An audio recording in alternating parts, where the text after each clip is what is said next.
You look a little sluggish out there, boy. I better open you up. Dad?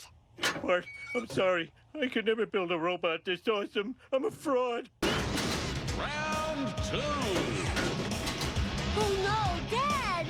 He's not killing me. I'll tell you what gives. I'm afraid he is subject to Isaac Asimov's laws of robotics.